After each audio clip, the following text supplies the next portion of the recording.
ત્યારે આપણે ટેક્સીમાં બેસીએ અને પછી ટેક્સીવાળાને કહીએ, ડ્રાઈવરને, કે ડાબી બાજુ લે, જમણી બાજુ લે, તો મજા ન આવે.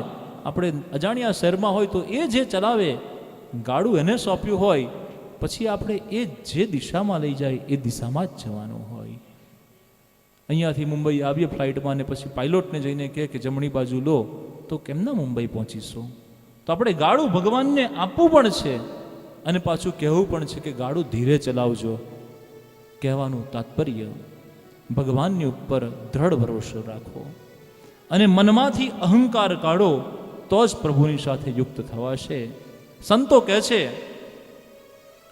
मैं था तो प्रभु नाही, मैं था तो प्रभु नाही, प्रभु है तो मैं नाही, मैं था तो प्रभु नाही, प्रभु है तो मैं नाही, प्रेम गली बड़ी सांकरी, प्रेम गली बड़ी सांकरी, ताहे दो न समाय. આ પ્રેમનો માર્ગ છે અને પ્રેમના માર્ગની અંદર હૃદયમાં બેમાંથી એક જ વ્યક્તિ રહી શકે, ક્યાં અહંકાર રહી શકે અથવા તો ક્યાં પ્રભુ રહી શકે. અહંકારને કાઢો. તો અહંકારને કેવી રીતે કાઢવાનો? ભક્તિ એક જ એવું તત્વ છે જે અહંકારમાંથી આપણને મુક્ત કરી શકે. પ્રભુના નામનું સ્મરણ, દ્રઢ ભરોસો, એ જ આપણને ભગવાનની સાથે જોડી શકે. પરમાત્માએ આપેલું આ મનુષ્ય જન્મ આપણને ફક્ત આહાર, નિંદ્રા, ભય માટે નથી, પરંતુ ભગવાનની સાથે જોડવા માટે છે. કારણ કે આ જીવનમાં જાતસ્ય હિ ધ્રુવ મૃત્યુ, જે જન્મ્યા એનું મૃત્યુ નક્કી નક્કી ને નક્કી છે. આજે કેટલા લોકોને જીવતા નથી આવડતું. પૈસો હોય, સાધન હોય, સંપત્તિ હોય, છતાંય જીવતા ન આવડે. અરે વ્યાસપીઠને કહેવા દો, કેટલા એવા લોકો છે કે જીવતા તો નહીં પણ મરતાય આવડતું નથી. આજે ચાલો શીખીએ કેવી રીતે મરવું. આ એક દિવસનો 3 કલાકનો કોર્સ છે તમારો, કે કેવી રીતે માણસે મરવું જોઈએ. શતમ જીવેશ શરદ.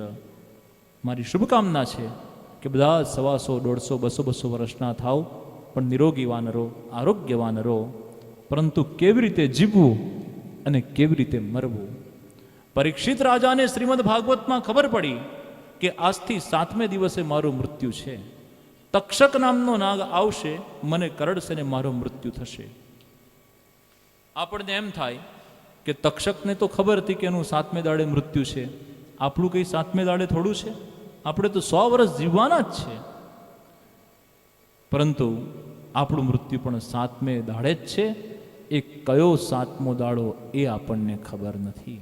વાર 7 જ છે, કોઈ 8મો વાર નથી. 8મો વાર કોઈ હોય ને તો એક છે પરિવાર. એ પરિવાર તમને કે ચાલો આજે સત્સંગમાં જઈએ, સત્સંગમાંથી કંઈ જ્ઞાન પ્રાપ્ત કરીએ. આ સત્સંગ, આ સતનો સંગ છે જે ભગવાનની સાથે જોડે.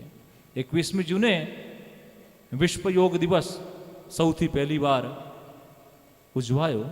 બહુ આનંદની વાત છે. પરંતુ યુંજતે ઇતિ યોગ, જે ભગવાનની સાથે જોડે એનું નામ યોગ છે. ફક્ત પ્રાણાયામ કરવા કે એક એક્સરસાઇઝના ભાગરૂપે રહેવું, એનું નામ યોગ નથી. અને એ યોગના માધ્યમથી રામકૃષ્ણ પરમહંસને મહાકાલી પ્રસન્ન થયા. સ્વામી વિવેકાનંદને 3 વાર કાલીના દર્શન કરાવડાયા. એ તત્વ એટલે યોગ છે. ભગવત કૃપાથી આજે આ દિવ્ય સ્થળની મુલાકાતના સાક્ષી બનવાનો પણ અવસર પ્રાપ્ત થયો. બેલુર મઠની પણ મુલાકાત થઈ. તો આપણને પોઝિટિવ વાઇબ્રેશન આજે પણ ત્યાં આપણે અનુભવીએ. એ ક્યારે?